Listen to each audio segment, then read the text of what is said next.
Hi everybody, let's discuss perhaps the most commonly used measure of spread, variance, and its close cousin, standard deviation.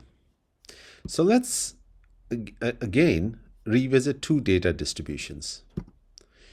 Their mean values are identical, but their shapes or spreads are very different, as you can see from the two plots.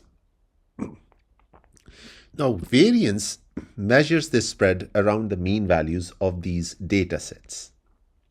It is represented by the Greek lowercase letter sigma with a squared power on it. So lowercase sigma squared represents variance. And it is computed with this formula. Here, lowercase sigma squared or variance equals sum of all squared differences between the individual data points xi and the mean of the data set represented by mu, the Greek letter mu. Let's explain this. Note, n equals the total number of elements or points in the data set. Xi represents each individual data element. For example, marks of each student in a university. Mu represents the population mean. This is important to understand. A population mean assumes that it is the mean of the entire population in which we are interested. For example, population mean mark of university students will be computed by averaging the marks of every single student of a university. Not even one student mark has been omitted. Thus, we have considered the total population of interest. So this is represented by the Greek letter mu. If our population of interest is just a single class instead, then the population is the total set of students just in that class. Note, a related concept is sample mean. Sample mean is a mean value computed over a sample of data extracted from the overall population. For example, in this class, if I take a few marks out of all the marks across the entire class, then the mean value of those few marks will be called a sample mean. In that case, the variance will also be called sample variance. But in this video, we will discuss population mean and population variance, assuming that we have the access to the entire populations. So here's an example data set again of student marks. Student IDs are in the first column and they are sorted in the order of increasing marks already. Each individual mark is represented by xi. So in this case, our entire population comprises of just one class with 11 students in it. To compute the population variance, first of all, we must compute the population mean. And to do that, we must sum all the individual data elements xi. And once we have summed it up, we divide the total by n, which is the class size 11. So you can see the sum of all marks is 33. It is also given at the bottom of the second column for you. Whereas the class size is 11, therefore the population mean mu equals 33 divided by 11, which equals 3. So on average, the average mark is 3.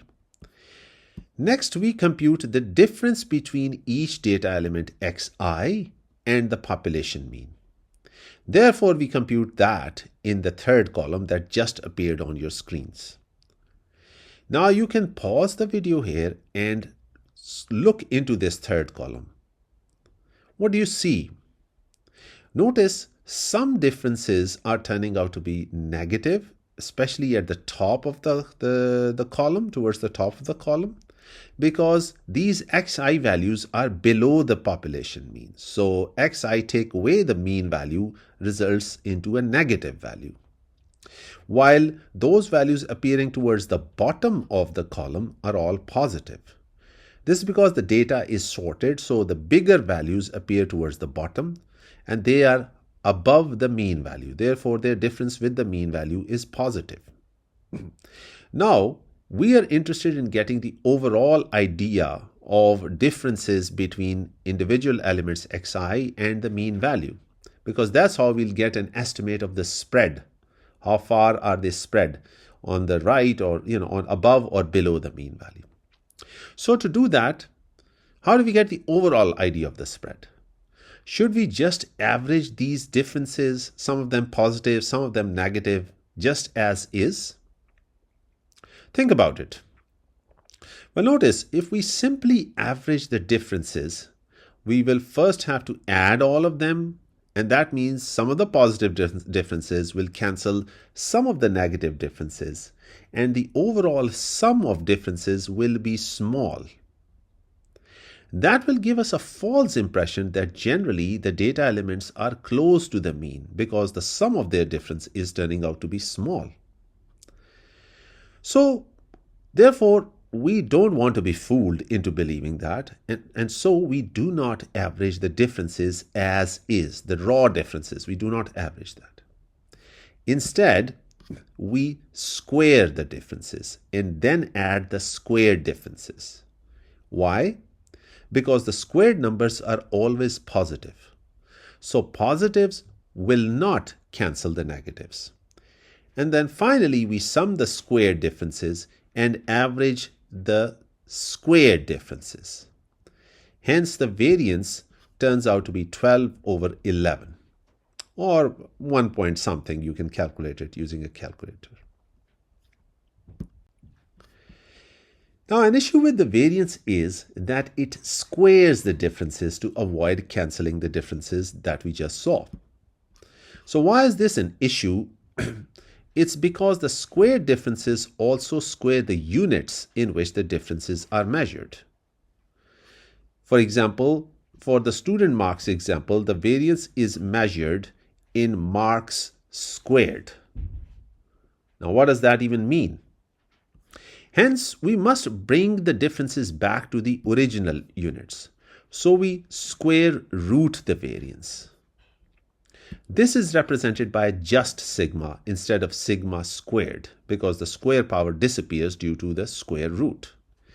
Hence, the standard deviation for the student mark is the square root of 12 over 11, which equals about 1.04 marks. So standard deviation is commonly preferred over variance because its units are the same as that of the original data. Now, I'll also introduce one more formula for computing variance or standard deviation. It is on your screens. What it asks us is that instead of using the old formula, here you first square each xi, that is, for example, in this case, each student mark, then add all the squared numbers or squared data elements. Then average the sum of squared data. Now, notice instead of averaging the squared differences, we are simply averaging the squared data. So we add all of them and we divide by n, which is the first term in the formula, where small n is the data set size. And finally, we square the mean value also and then subtract the squared mean from the sum of squared data values, the average of the squared data values. We shall see that this is quicker to compute because it requires less calculations. So perhaps you will end up using this formula in your exams. So let's use the student data once more. First, we compute the mean mu up front. That's simple. Add all the marks and divide by the data set size, which is 11. So the mean mark equals 3, and it's given on your slide already. I've calculated for you. Next, we write out the new formula for computing variance. This requires mean squared. That we can easily compute because we already know the mean equals 3, and it also requires the sum of squared values of each xi. So we square each mark in this third column. Then we add up all the squared data elements. which turns out to be 111. It's also given at the bottom of your third column as well. Finally, we substitute these things back into the new formula for variance, which is in the second line of the text. And hence, we do some calculations, and the variance turns out to be 12/11, which, if you remember from 3 slides ago, is the same answer. So we hope you can see this time that the process was quicker.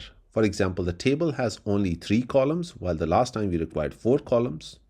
So hopefully this process is quicker and easier for you to use while you are computing the the variance or standard deviation by hand.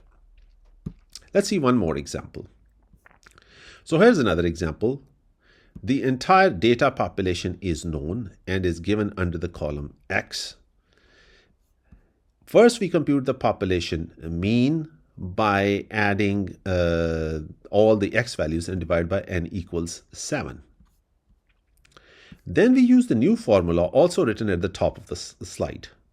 So we square all the X values, add them, and divide by the population size, which is 7.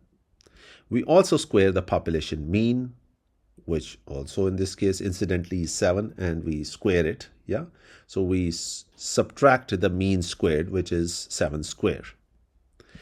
Thereafter, we can do some simple calculations, and we find that the population variance equals 4. The population standard deviation is just the square root of variance, and it turns out to be 2. So there are the 2 results together, and that concludes the discussion of variance and standard deviation. We hope you can try out both these formulas for computing variance and figure out for yourself whichever is easier for you. Thank you very much.